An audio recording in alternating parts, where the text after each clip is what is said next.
Hi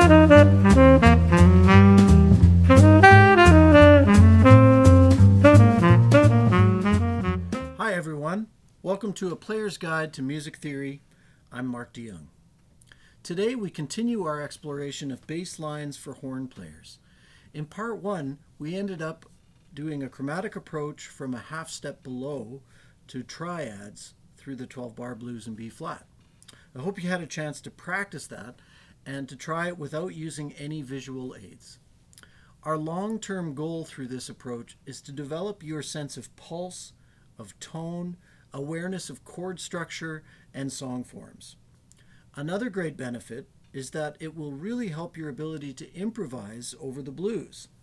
Awareness of the chord tones is a key element for a successful improvisation over any song form. For now, let's get back to the bass lines in the 12-bar blues. The next exercise I'd like to try is to play the triad in different inversions. In the previous exercise, we played the triad in root position, i.e. root, third, and fifth. So next, let's play through the triads in first inversion, meaning we'll start on the third, go up to the fifth, and end on the root of the chord. So let's do it in concert B-flat blues. All the triads are going to be in first inversion.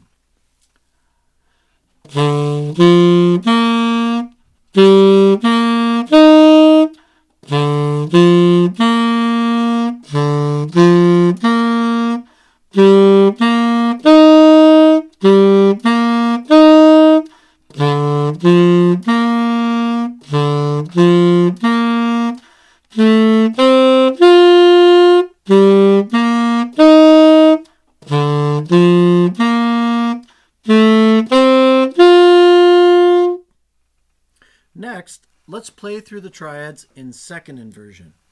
If you need to write them out at this point, go ahead. Also see if you can say the triads in first and second inversion using the note names, which will really help your confidence when you play them. Visualizing each triad and imagining all three different inversions is also a very helpful step in the process. So here we go with concert B-flat blues, the triads in second inversion. 1, 2, 3.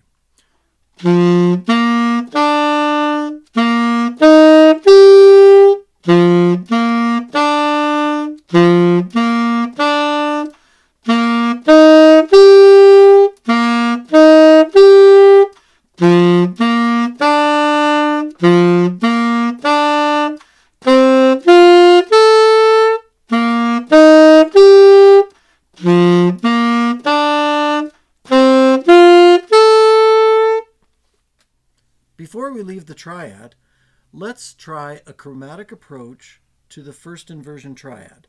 So we will do a half-step approach from below into the third of the chord and then leading to the fifth and resolving on the root. So we're adding the chromatic approach to the third and we're playing all the triads in first inversion. Let's try it. This is what it sounds like. 1, 2, 3.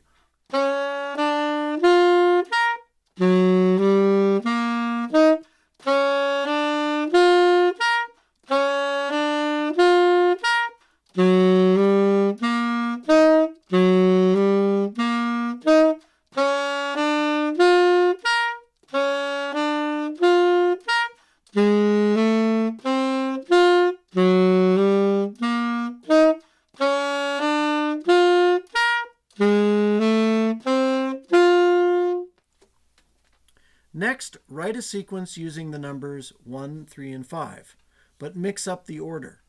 For example, I'm going to choose 3, 1, 5. Now apply that sequence to the entire 12-bar form. Let's listen to hear what it sounds like.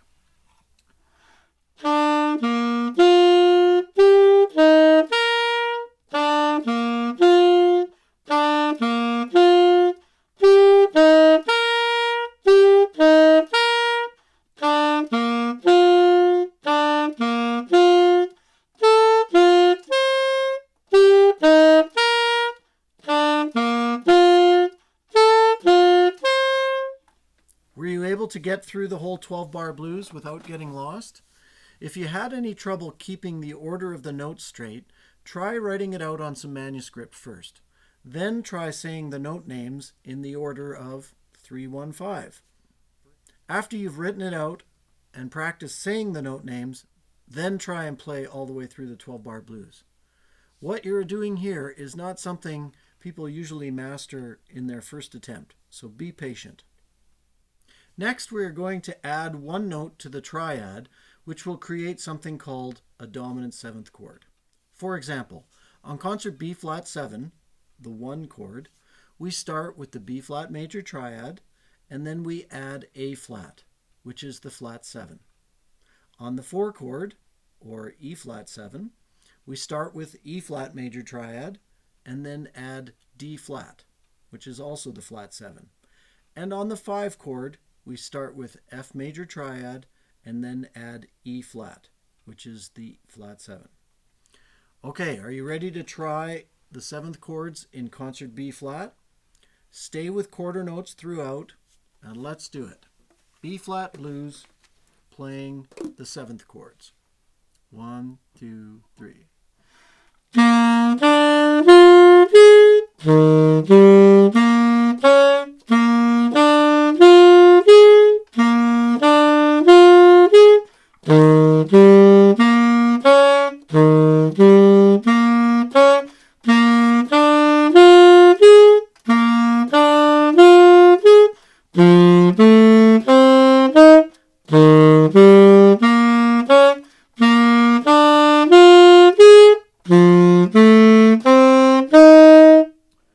Now we're getting into some pretty cool territory, because with 4 different chord tones to choose from, you can start to create really nice sounding bass lines just by mixing up the order of the chord tones.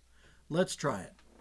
First, let's pick a numerical sequence and apply it to the blues. So how about 3, 1, 5, flat 7? Let's apply 3, 1, 5, flat 7 to the entire progression. This is what it'll sound like.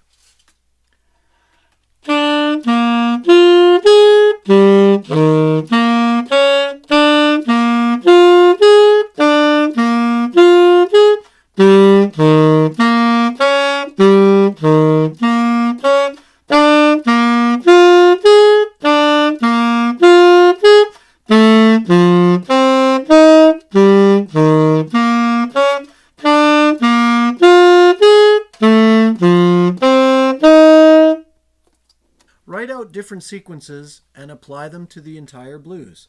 This is a great way to strengthen your ability to choose chord tones. Next, let's revisit the chromatic approach tones. If you always use a chromatic approach tone on beat 4, leading into beat 1, it helps to keep the sound of the progression strong. Let me show you what I mean. I'm going to use the chromatic approach from below the root on beat 4, leading into the root on beat 1. Then on beat 2 and 3, I will play 2 of the remaining 3 chord tones, either 3rd, 5th, or flat 7. Again on beat 4, I go back to the chromatic approach from below leading into the next root. This is what it sounds like. 1, 2.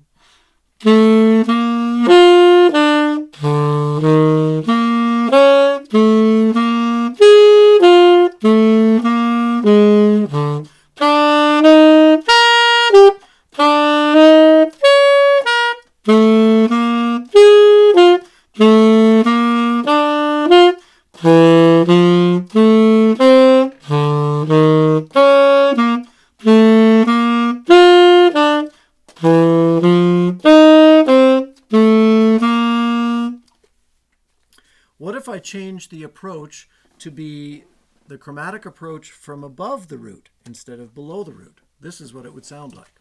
1, 2.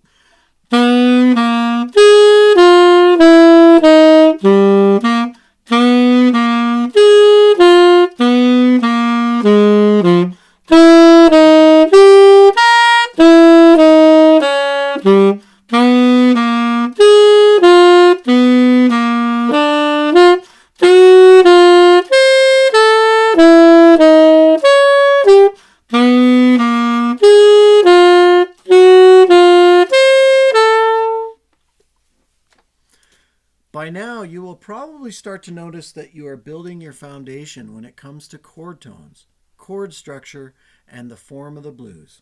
Way to go!